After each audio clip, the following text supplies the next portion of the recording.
Le damos la bienvenida a nuestro estudio bíblico de este miércoles 24 de marzo del 2021. Acostumbramos los miércoles, desde hace 43 miércoles, estudiar con algún detenimiento las porciones del Evangelio de Juan. Vamos en el capítulo 10 y nos detenemos algunas veces en algunos versículos para analizarlos más de un miércoles, porque creemos que lo amerita. Y hemos aprendido muchas cosas que están a veces visibles y a veces escondidas. Así que le damos la bienvenida a usted, querido amigo que nos escucha por estas plataformas de YouTube y de Facebook, para que se interne con nosotros de una manera un poquito más detenida y profunda en el Evangelio según lo escribió Juan el Apóstol. El tema de hoy es creer bien, creer bien. Vamos a pedir la bendición del Señor para desarrollarlo bien también. Oramos. Padre que estás en el cielo, te damos gracias, Señor, por esta gran oportunidad de compartir con nuestros amigos que se conectan en nuestras plataformas YouTube, Facebook, desde la ciudad de Guatemala, los hermanos que asiduamente los miércoles desde las 7 de la mañana están pendientes, conectándose. Para ellos un saludo muy especial. También para los que están fuera de la ciudad de Guatemala, más allá de las dimensiones de la Iglesia Cristiana Visión de Fe de la ciudad de Guatemala, a todos nuestros amigos en San Francisco, California, en Estados Unidos, muchos estados, en Centroamérica, en El Salvador, en el Perú especialmente, hay muchos amigos que siguen estos estudios. Para todos ellos un saludo cordial y una petición especial a ti, Señor, que nos ilumines que nos ilumines el entendimiento para comprender, aprender, dilucidar, enseñar y guardar estas palabras de tu revelación. Todo lo pedimos en el nombre de Jesús. Amén. Muy bien, el tema de hoy es creer bien. Versículos que nos servirán para comenzar son 3, el 25, 26 y 27. Leamos el 25. Jesús les respondió: os lo he dicho y no creéis. Las obras que yo hago en nombre de mi Padre, ellas dan testimonio de mí.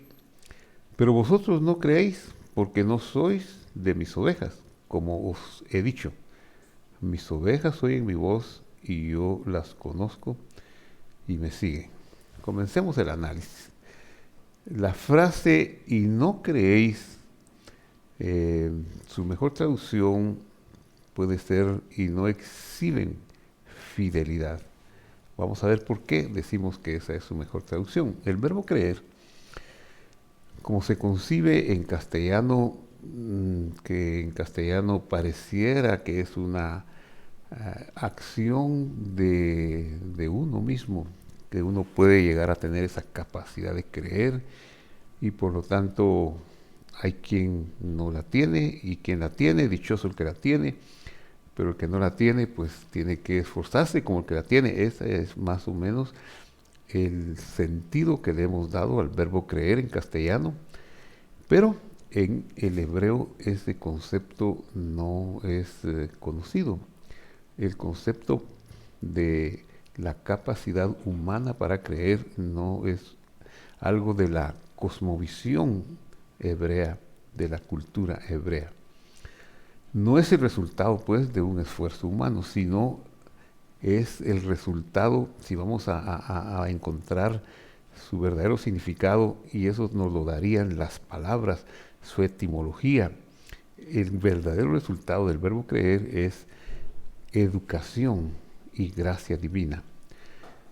En ese sentido, este verbo, la raíz del verbo creer, se remonta a 3 letras. Las 3 letras son las que aparecen aquí. Para los que no conocen o no manejan o no están familiarizados con el hebreo, quiero marcarlas. Estas son las tres letras, estas que estoy envolviendo con este apuntador rojito. Son tres letras que vienen a ser el origen de la etimología de la palabra querer, y se dice amán, amán, amán. Esta raíz amán tiene que ver con educar, con crear. De ahí se origina, con la educación, con enseñarle a un niño, que es el que necesita la enseñanza desde las primeras letras, para irlo conduciendo. Pero esa enseñanza tiene que ser una enseñanza verdadera, basada en la verdad. Eso es intrínseco. En este verbo creer se aprende basado en la verdad. Y también en la cultura de la Biblia sabemos que la única verdad que hay es la palabra de Dios. Su palabra es la verdad. No podemos llamar verdad a cualquier cosa. En hebreo la palabra verdad se dice emet. Aquí la estoy marcando, emet. Y se refiere especialmente a la Torá de Dios, que en el sentido estricto puede ser interpretada como el Pentateuco o las escrituras, la Biblia hebrea, que sería, la conocemos con el Antiguo Testamento y también el Nuevo Testamento. Esa es la Emet, la verdad de Dios. También es importante destacar que la verdad, en este sentido, al ser la palabra de Dios, no tiene cambio alguno. No hay variación. Entonces, en resumen, la raíz de la palabra creer, que es amán, de ahí salen dos palabras relacionadas. La primera es emet, como ya hemos dicho, verdad, aquello que es la razón de ser de la educación y lo que permanece, y emuná, que sería, emuná vendría a significar fidelidad, fidelidad, pero entendida en el marco de la educación.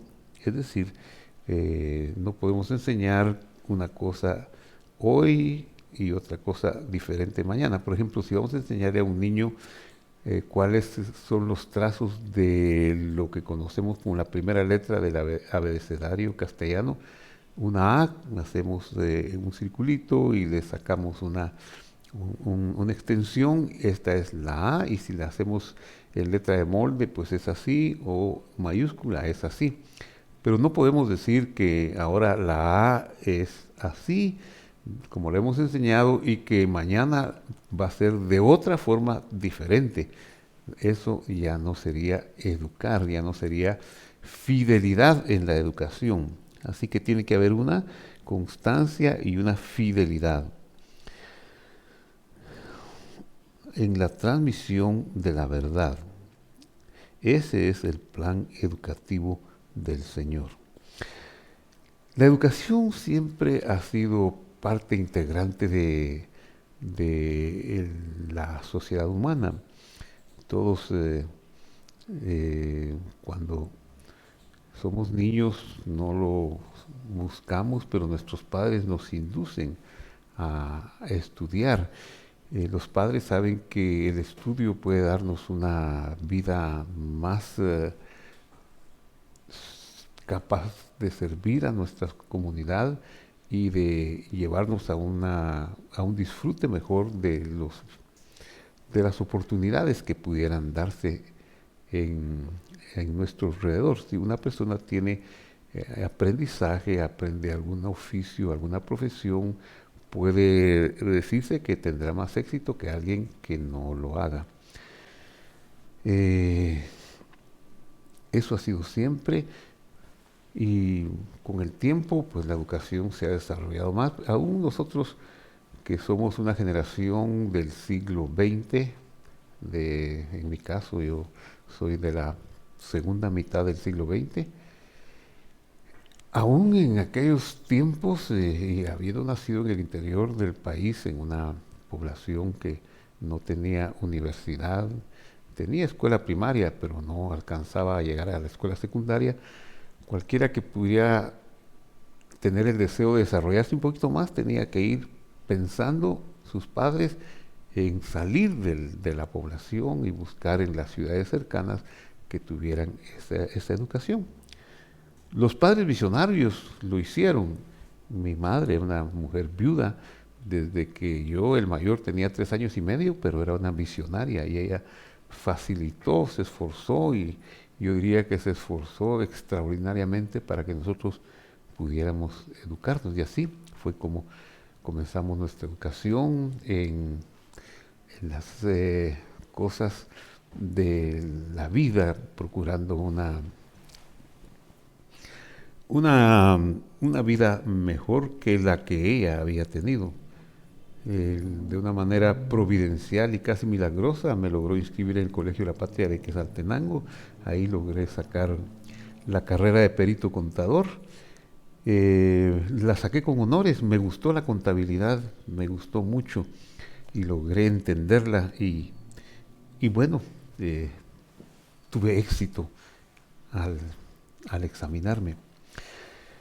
Luego quería estudiar en la universidad porque quería seguir subiendo, pero al estudiar en la universidad me casé muy joven y quería darle un mejor futuro a mi familia, así que quería estudiar, aprovechar, estudiar y trabajar para sostener a mi familia. Y así lo fui logrando, estudié y trabajé. Pero a la hora de escoger la profesión para estudiar, las opciones de trabajo que yo miraba, puede ser que no miré todas las opciones, pero las que yo vi fue en la Facultad de Economía de la Universidad de San Carlos. Y solo podía tener la oportunidad de estudiar o administración de empresas, auditoría o la carrera de economista. Era un poco soñador y yo quería algo más que seguir especializándome en la contabilidad o en la administración, entonces escogí estudiar economía, que era más dada a la teoría, que había muchas escuelas, etcétera. Así que empecé a estudiar economía y avancé en los cursos de economía, eh, pero las oportunidades de trabajo eran más escasas para la carrera de economía que para la carrera de auditoría. La carrera de auditoría y administración de empresas, su mercado de trabajo era muy amplio porque abarcaba la empresa privada, el gobierno. En cambio, la carrera que yo escogí se circunscribía a un mercado muy corto, que sería el gobierno nada más y la banca central. Y era muy difícil porque al ser la oferta poca era muy difícil lograr eh, desarrollarse, pero bueno, y había invertido varios años. Me enteré que en la superintendencia de bancos había un concurso de oposición para ingresar. La superintendencia de bancos en mi país es la entidad que audita a los bancos por ley y su especialización pues tiene que ser la capacidad de esa supervisión. Y entonces el mercado ahí es para auditores y era un mercado grande. No había lugares para economistas, pero siendo yo casi cerrando el pensum de economía, pues dije, este es un lugar muy bueno para trabajar, sus condiciones muy buenas me atrajeron y me fui a examinar. Como había sacado con honores mi carrera de economía, entonces hice un examen muy bueno.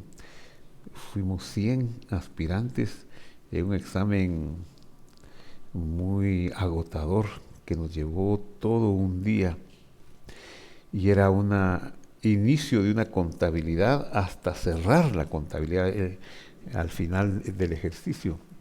Ese era el examen. En ese tiempo pues estoy hablando de los años 70 del siglo XX.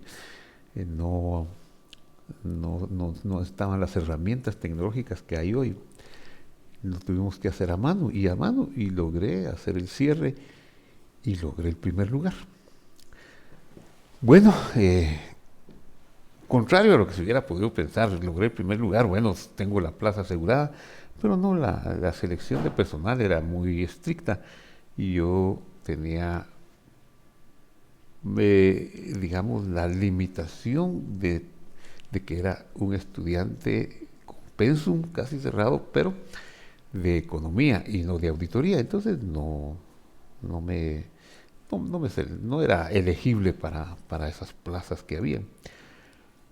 Pero por consejo de amigos, alguien fue promocionado dentro de esa oficina y dejó un puesto vacante que no era para el que me había examinado, sino que tenía una escala inferior.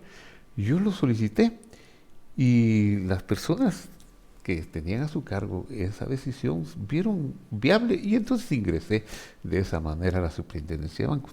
Pasó un año y entonces hubo cambio de autoridades y solicité de nuevo, como había ganado aquel examen, que pudiera yo ser trasladado al departamento donde había ganado el examen. Y fui aceptado, fui admitido y fui trasladado. Siempre tenía la limitación de, pero es economista, no está en la Universidad de Estudios de Auditoría y de Contabilidad, no tiene. Entonces, pero me aceptaron el traslado. Con una condición. Y la condición, creo que fue la gracia de Dios la que me ayudó, ¿verdad? Y la condición era que yo estudiara más cursos de contabilidad. Fue la casualidad de esas casualidades que a veces no son casualidades, sino son grandes oportunidades que Dios le pone a uno. Que la educación a distancia ya era un hecho, claro, a esas alturas del tiempo, de la tecnología, la situación de educación a distancia no era como hoy, ¿verdad? Hoy yo tengo una educación a distancia instantánea por internet, incluso he cursado materias así personalizadas con un maestro que se dedica a enseñarme instantáneamente en la otra parte del mundo. En aquel tiempo era por correspondencia, eran libros, lecciones impresas, y entonces algunos de los funcionarios anteriores se tomó ese curso, pero no lo pudo seguir y el curso estaba abandonado. Y me dijeron, usted tiene que seguirlo. Y yo, hay un dicho en mi país que dice, escoba nueva barre bien. Y yo, qué oportunidad, yo me meto a ese curso. Entonces, era una universidad argentina llamada La Salle, que tenía educación a distancia y me dieron esos cursos. Y entonces yo empecé a estudiar los papeles y a mandar mis exámenes por correspondencia, por correo, etcétera, etcétera. En una ocasión, un funcionario de la universidad vino a la oficina nuestra aquí en Guatemala y nos conocimos y así había otros estudiantes. Bueno, nos vino a dejar algunos certificados y fue muy interesante. ¿Por qué le cuento esto? Porque yo necesitaba crecer en el conocimiento de la herramienta de la auditoría y de la contabilidad para efectuar bien mi trabajo. Porque la educación en forma de las ciencias, ya sea contables o ya sea las ciencias de la naturaleza, las ciencias en general, sociales, las ciencias matemáticas, etcétera, es importante para que uno pueda exhibir esa educación, exhibir esa fidelidad.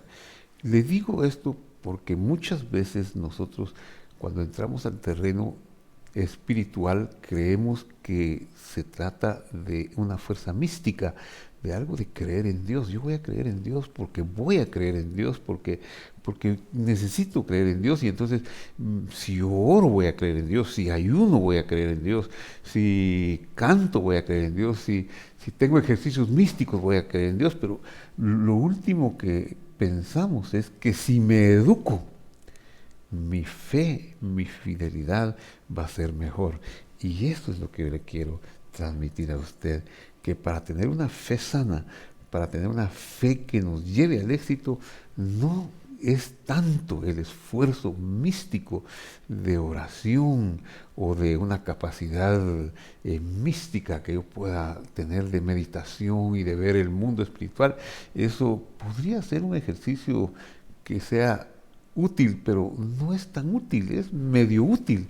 Y digamos que es 5% de útil. Lo que es útil es el esfuerzo, el estudio, el aprendizaje.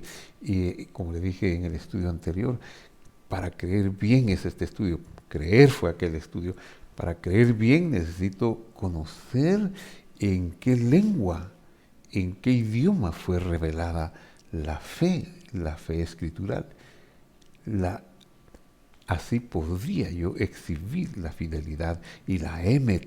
De lo contrario, puede ser que me tergiverse y que no esté haciendo bien las cosas, porque lo místico, lo que proviene de ejercicios espirituales, puede ser dudoso, los sentidos pueden ser engañados, pero la verdad, la émuna, es matemáticamente comprobable aún en las escrituras y se puede exhibir de esa manera. Muy bien. ¿Para qué fuimos creados? ¿Cuál es la razón? Fuimos creados, esto es muy importante en el estudio de aprender a creer bien, fuimos creados para deleitarnos en Dios, en el que nos hizo, y beneficiarnos del esplendor de su presencia. No podemos permitir que venga a nuestro corazón algún pensamiento o ideas diferentes.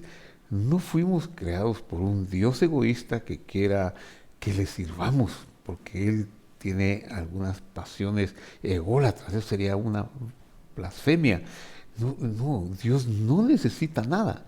Él es completo. El día que pensemos que Dios necesita algo, ese no es Dios, ese es un ente, pero no es Dios. Dios es absolutamente autosuficiente, se basta a sí mismo y lo tiene todo.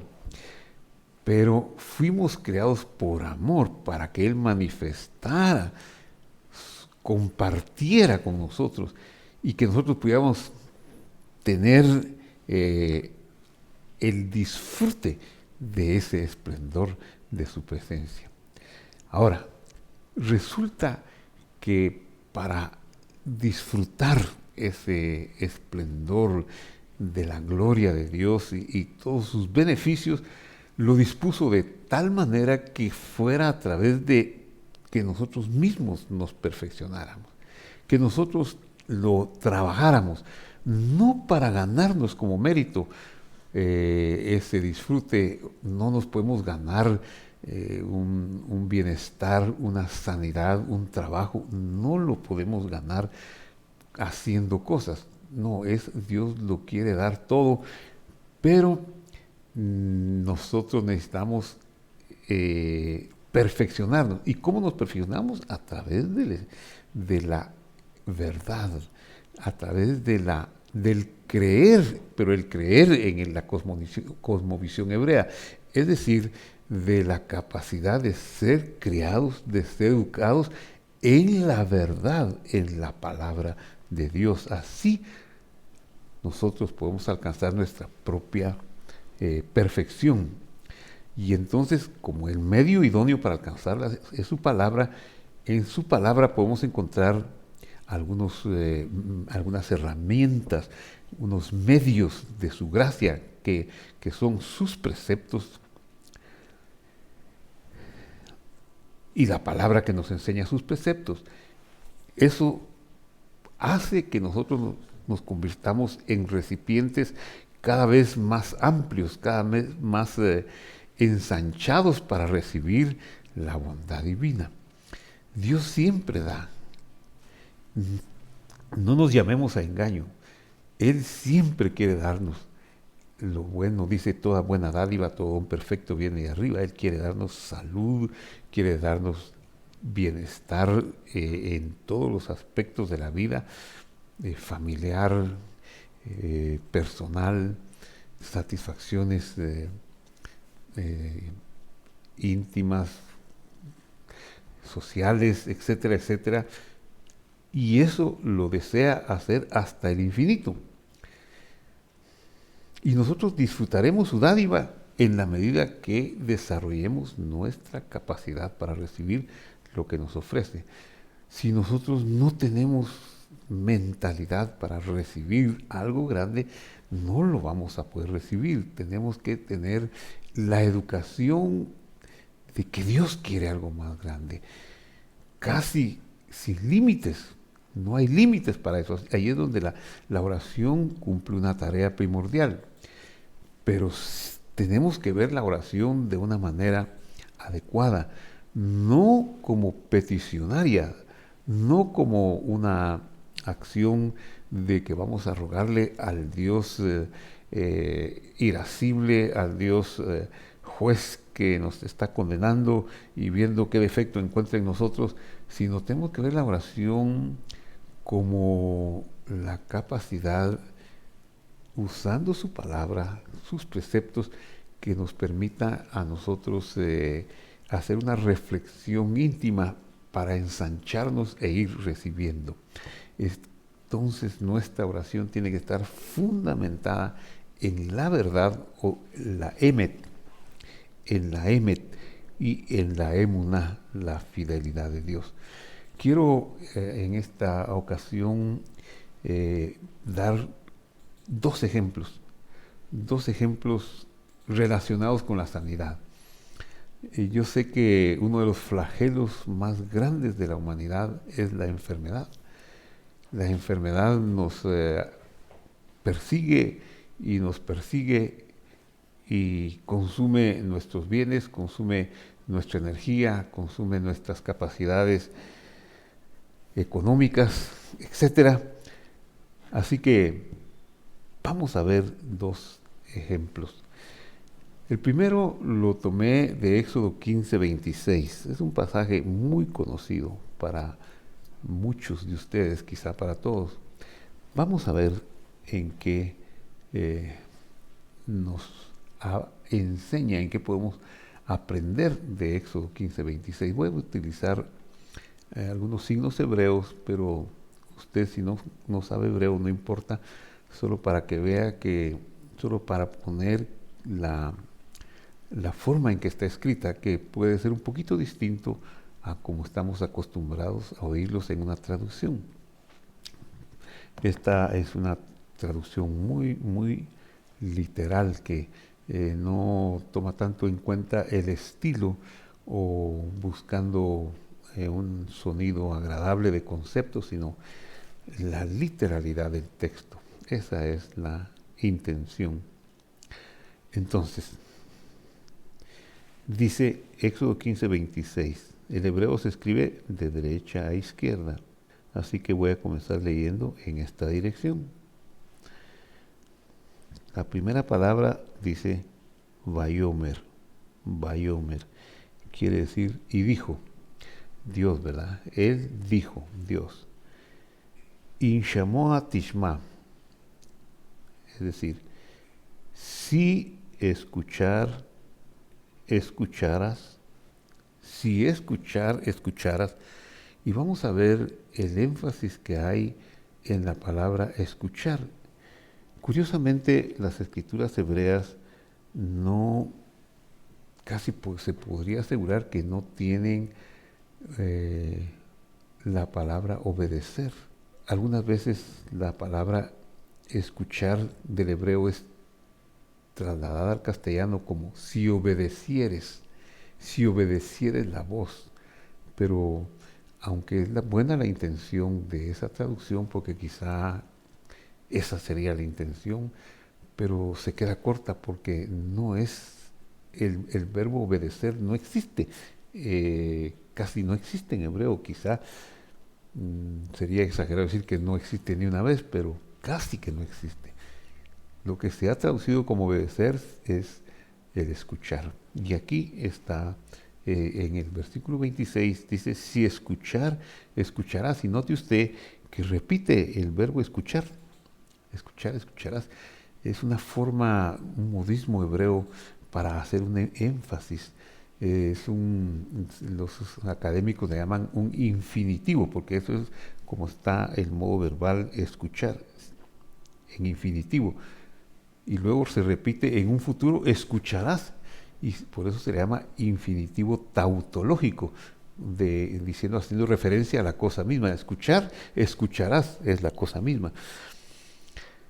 Pero ese es el énfasis. Si escuchar, escucharás.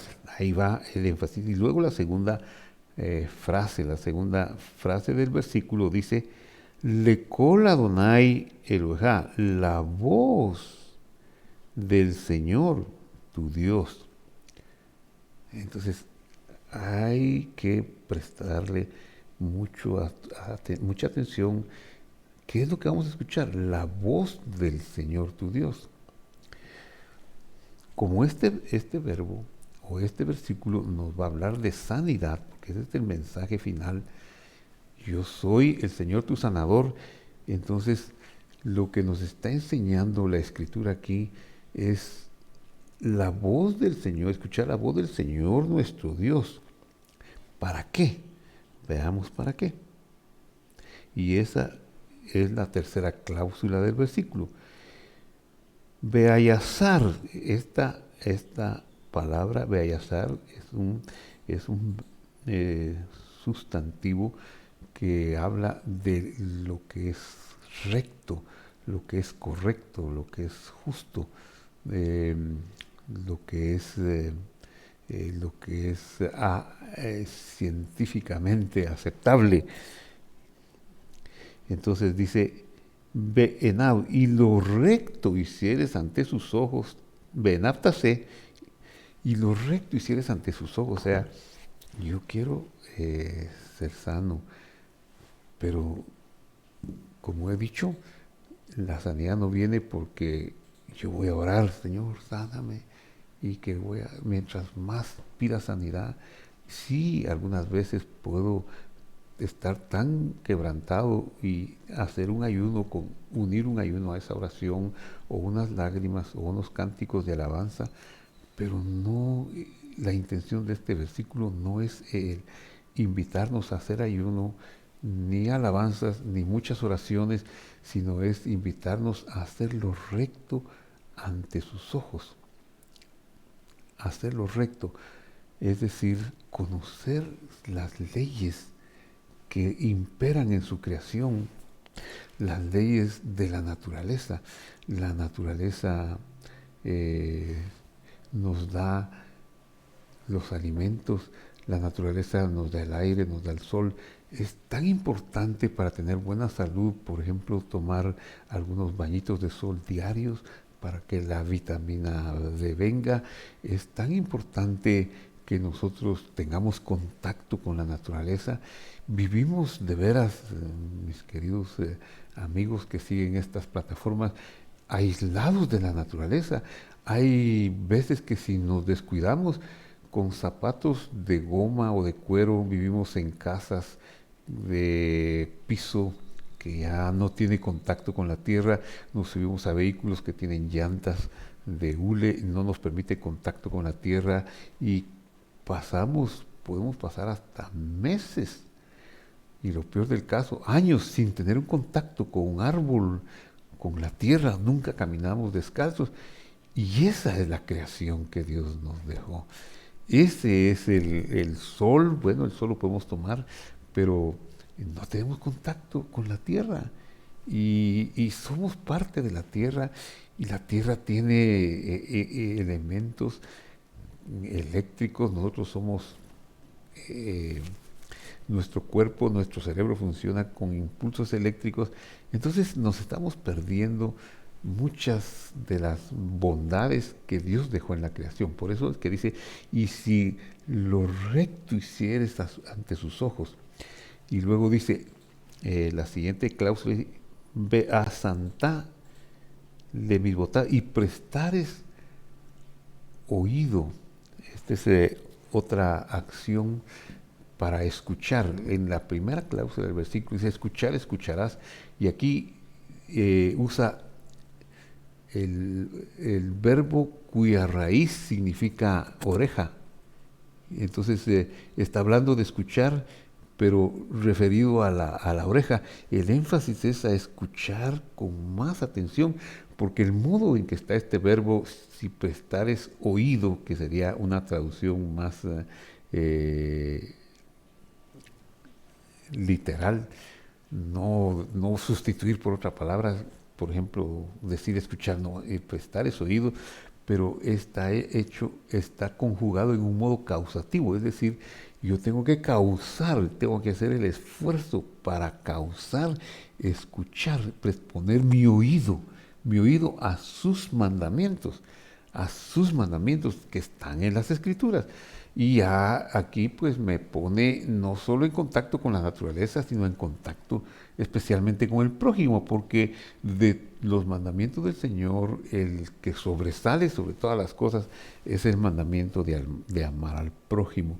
Si uno cumple, si uno le da el lugar al prójimo adecuado, uno está cumpliendo la mayoría, y casi no exageraría al decir la totalidad de los mandamientos.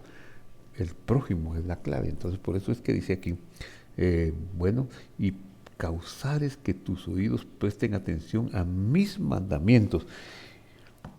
Y ahora, la siguiente cláusula podríamos pensar, ahora ya viene la promesa de sanidad, pero no.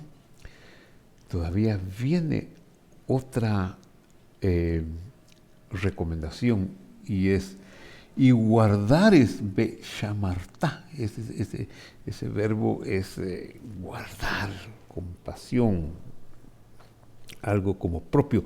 Y guardar es kol hukab, todos sus decretos, podría traducirse, pero más que decretos, podemos decir todas sus promesas. Y eso, en la Escritura hay promesas hermosas de sanidad, promesas de éxito, promesas de casi cualquier necesidad humana. En las Escrituras hay una promesa que la sacia, que la llena, que la cumple. Y entonces, si guardamos estas promesas, eso ya necesita de un ejercicio de fidelidad en el creer, pero también de atesorar y de esperanza. Voy a guardar con esperanza que va a resultar lo que estoy creyendo. Entonces, hasta entonces viene la respuesta. Y la respuesta es toda enfermedad, kol hamala, kol hamal, hamalhala, kol hamalhala. Es decir, toda enfermedad que puse en los egipcios, toda enfermedad que puse sobre los egipcios, no pondré sobre ti, porque yo soy el Señor tu sanador. Fíjese qué hermoso. Nosotros muchas veces, si solo oramos para pedir sanidad, Señor, sáname, Señor, quítame este dolor, Señor, quita esta enfermedad de muerte, pues Dios muchas veces contesta en su amor y bondad. Pero si nosotros llenáramos las otras condiciones, escuchar la voz del Señor nuestro Dios, hacer lo recto e investigar cómo nos puede ir mejor con nuestra alimentación, qué alimentos debemos comer, cómo debemos de manejar nuestro sueño, nuestra vida, cómo debemos tratar la creación de Dios para disfrutar de todos los beneficios le decía que ya no tenemos contacto con la tierra, fácilmente podemos pasar hasta un año sin tocar tierra, y eso pues como que se han vuelto junglas de asfalto nuestras ciudades. Claro, hay quienes sí, les gusta la jardinería y ya hacen una tarea semanal o tocan en el día las plantas para atenderlas, pero muchos de nosotros que no tenemos esa facilidad podemos pasar años sin tener contacto y estamos desperdiciando esa, eh, esos beneficios que Dios dejó en la naturaleza. Entonces, necesitamos hacerlo recto con su creación, necesitamos prestar oído a sus mandamientos para tener buenas relaciones con los hermanos, porque las buenas relaciones nos llevan también a sanidad y finalmente guardar sus promesas. Las promesas son indistintas y maravillosas. Hasta entonces viene la el gran regalo. Ninguna enfermedad o toda enfermedad que puse en los egipcios no la pondré sobre ti porque yo soy el Señor tu sanador. Pero si yo solamente me baso en la parte final del versículo, Señor, yo te pido porque tú has dicho que tú eres mi sanador, estoy desperdiciando y quizá no voy a recibir, porque mi vasija está hecha solo para, tú eres el sanador, tú eres el sanador. Pero si yo le empiezo a ensanchar por medio de la educación, de la de la verdad, de escuchar la voz, de prestar oído muy atento, de hacerlo recto ante sus ojos, de guardar sus promesas, entonces mi capacidad de recibir esa sanidad, porque mi fidelidad o mi verdad se está ensanchando a la verdad de Dios, ahora voy a recibir. Ahora, ¿quiere decir entonces que está prohibido pedir sanidad? No, no está prohibido. Y por eso voy a hablarle del siguiente ejemplo. El siguiente ejemplo lo encontramos en Números capítulo 12, versículo 13. Números capítulo 12 nos habla de una situación muy interesante en los líderes del pueblo de Israel. Dice el profeta, uno de los profetas dice que quienes sacaron a Israel de Egipto fueron Moisés, Aarón y Miriam, la hermana de ellos. Ellos los califica o los pone como los tres líderes que sacaron a Israel y lo condujeron por el desierto con mucho éxito, dirigidos por Dios, ¿verdad? En el capítulo 12 se relata que Miriam, la hermana de Moisés, tuvo una diferencia con su hermano y lo criticó y lo habló con su hermano Aarón. Pero dice ese capítulo que esto que ellos hicieron se violó las leyes de la voz del Señor Dios, le violó los mandamientos del amor al prójimo.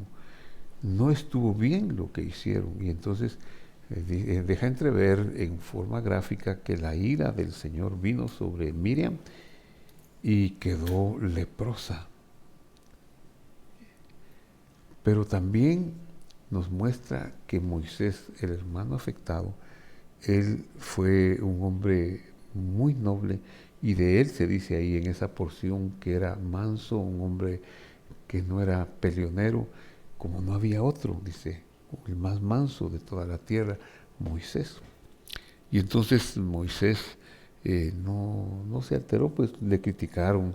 Usted sabe que aún entre hermanos puede haber momentos difíciles de crítica o de contiendas, porque digamos que las familias son papá, mamá y los hijos, pero esas familias son así hasta que crecen, porque ya cuando crecen y cada quien forma sus hogares, de esas familias, si eran 5 hermanos, salen 5 familias nuevas. que ya no, generalmente cuando salen las 5 familias, ya papá y mamá no están ahí, algunas veces sí están, pero no siempre están como para seguir liderando la familia. Entonces se vuelven 5 familias que sí son parientes, pero ya no son de primera línea de parentesco. Y pueden darse circunstancias en que haya diferencias y algunas contiendas. Eso pasó en estas 3 familias. Entonces María, Miriam, su nombre hebreo, ella criticó a Moisés por un asunto de familia, que lo criticó por su esposa. Y no es agradable que a uno lo critiquen por su esposa o por cosas por sus hijos. No, no es agradable, eso causa mucho malestar. Y murmuraron con Aarón y hasta dijeron, bueno, ¿y acaso no también nosotros somos importantes? ¿Por qué solo por Moisés? Y bueno, se dio la contienda y Dios puso ellos se ganaron una reprimenda. Ella, Miriam, resultó leprosa. Cuando eso pasó, Moisés, mire lo que hace Moisés. Moisés fue en oración y este es un ejemplo de cómo puede uno pedir oración por sanidad. Entonces Moisés dice, clamó, Moshe Baitzak, Moisés clamó. La idea es que lo hizo de corazón, pero con un grito desgarrador, es decir, él no lo hizo, mi hermana me criticó, pues qué bueno que sea castigada, que aprenda, no, él de corazón sacó de su garganta, sacó de lo profundo de su ser un grito desgarrador al Señor diciendo,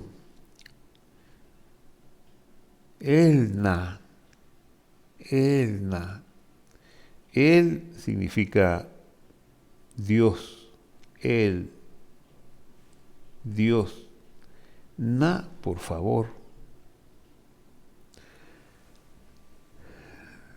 con respeto, con firmeza, pero por favor, Dios, por favor, y luego sana. Moisés nos enseña que hay momentos en que uno puede pedirle a Dios. Él lo hizo en un modo imperativo. Este verbo está refa, imperativo, imperativo, aunque ha pedido por favor y ha dicho te ruego, pero realmente está urgiendo, sana, sana. Y repite la cláusula por favor, na, por favor, la a ella. Ese es su corazón. Y aquí aprendemos que es posible también pedir sanidad. Pero yo le enseñé las condiciones, las condiciones previas para llegar a esta petición de sanidad. Bueno, este ha sido el estudio de hoy. Estudio muy interesante, muy largo, pero muy instructivo. Así que no podemos descartar hacer oraciones de petición, pero antes de pensar en las oraciones para pedir sanidad, es necesario como atender las otras condiciones de la educación para poder creer. Los interlocutores del Señor no creían porque no fueron enseñados. Si nosotros queremos aprender del Señor Jesús, tenemos que ser enseñados. Si nosotros oímos mucho en contra de Él, nuestra enseñanza de Él se va a volver débil. Si nosotros escuchamos lo negativo, no nos va a servir. Necesitamos ser educados en la Emet, en lo que dicen las Escrituras, y saber que Él es Dios. Él es el Señor. Jesús es el Señor, Jesús es el que vino a hacer posible que las promesas de sanidad se manifestaran. Y solamente necesitamos estudiar y profundizar con certeza y con paciencia en esa de Dios, en esa emuná de Dios, y veremos en Jesús el deseado de todas las naciones, la solución, la respuesta a todas las preguntas, el bálsamo para todas las heridas, la sanidad para todas las enfermedades. Con esa actitud cierro y oro. Padre que estás en el cielo, gracias por ser tan bueno, por desear que nosotros lo tengamos todo, por desear darnos y darnos hasta el infinito tu gracia, pero también por permitirnos perfeccionarnos para que nosotros nos labremos y aprendamos y de esa manera seamos educados en tu verdad. Y mientras más seamos educados en tu verdad, como dice el texto, que la fidelidad viene por ser educados y ser educados en tus promesas, en lo recto ante tus ojos, en tus mandamientos, o sea, en tu palabra. La fe viene por el oír y el oír la palabra de Dios, o sea, escuchar tu palabra, escuchar tus promesas, escuchar tu voz. La fe viene por eso. Gracias, Señor. Quiero pedirte que bendigas a mis hermanos en la ciudad de Guatemala con salud y con esta capacidad de saber que pueden pedir, pero de saber que pueden ensanchar sus pasos, escudriñando tu palabra, Señor. Quiero pedirte por mis hermanos en Estados Unidos, en el Perú y en cualquier parte donde estos mensajes lleguen, para que sean todos alcanzados, seamos todos conjuntamente alcanzados por tu voz, Señor, por tu palabra. Gracias, Señor, en el nombre de Jesús. Amén. Muy bien, hemos llegado al final y le invitamos a estar pendientes de nuestros estudios. Siempre habrá un estudio semanal, un mensaje de domingo semanal, y nos gustaría compartirlo con usted. Que Dios nos bendiga y nos cure a todos.